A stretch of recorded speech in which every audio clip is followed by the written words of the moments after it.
আগামী 12 ফেব্রুয়ারি ত্রয়োদশ জাতীয় সংসদ নির্বাচন ও গণভোট অনুষ্ঠিত হবে। সন্ধ্যায় জাতির উদ্দেশ্যে দেয়া ভাষণে নির্বাচনী তফসিল ঘোষণা করেন প্রধান নির্বাচন কমিশনার এএমএম নাসির উদ্দিন।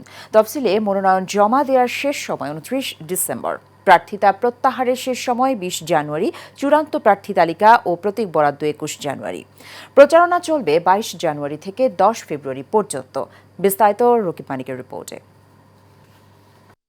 নানান জল্পনা কল্পনার পর বৃহস্পতিবার সন্ধ্যায় ত্রয়োদশ জাতীয় সংসদ নির্বাচনের তফসিল ঘোষণা করেছেন প্রধান নির্বাচন কমিশনার। নির্বাচনের তফসিল অনুযায়ী আগামী 12 ফেব্রুয়ারি ত্রয়োদশ সংসদ নির্বাচনের ভোট গ্রহণ অনুষ্ঠিত হবে। একই দিনে গণভোটও হবে। নির্বাচনের জন্য মনোনয়নপত্র দাখিলের শেষ তারিখ আগামী 29 ডিসেম্বর। মনোনয়নপত্র বাছাই হবে 30 ডিসেম্বর থেকে 4 জানুয়ারি পর্যন্ত।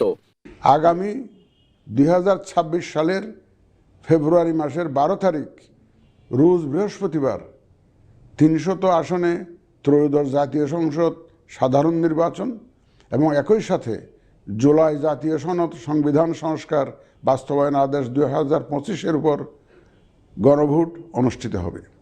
ত্রয়োদশ জাতীয় সংসদ নির্বাচনের জন্য মনোনয়নপত্র দাখিলের শেষ তারিখ আগামী 29 ডিসেম্বর 2025 রোজ সোমবার। সিএসসি বলেন, রিটার্নিং অফিসারের আদেশের বিরুদ্ধে কমিশনে আপিল দায়েরের শেষ তারিখ 11 জানুয়ারি। কমিশনে দায়েরকৃত আপিল নিষ্পত্তির তারিখ 12 জানুয়ারি থেকে 18 জানুয়ারি। প্রার্থিতা প্রত্যাহারের শেষ তারিখ 20 জানুয়ারি। রিটার্নিং অফিসার কর্তৃক চূড়ান্ত প্রার্থী তালিকা প্রকাশ ও প্রতীক বরাদ্দ 21 জানুয়ারি। নির্বাচনী প্রচারণা চলবে 22 জানুয়ারি থেকে 10 ফেব্রুয়ারি পর্যন্ত।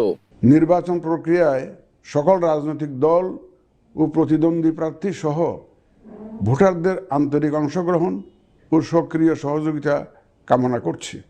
সকলের প্রতি আমার আহ্বান, আসন্ন ত্রয়োদশ জাতীয় সংসদ নির্বাচন ও গণভোট সফল করে আমাদের গণতান্ত্রিক অগ্রযাত্রায় ঐতিহাসিক ভূমিকা রাখুন।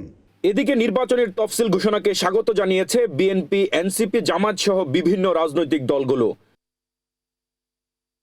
রকিব মানিক, এশিয়ান টেলিভিশন, ঢাকা।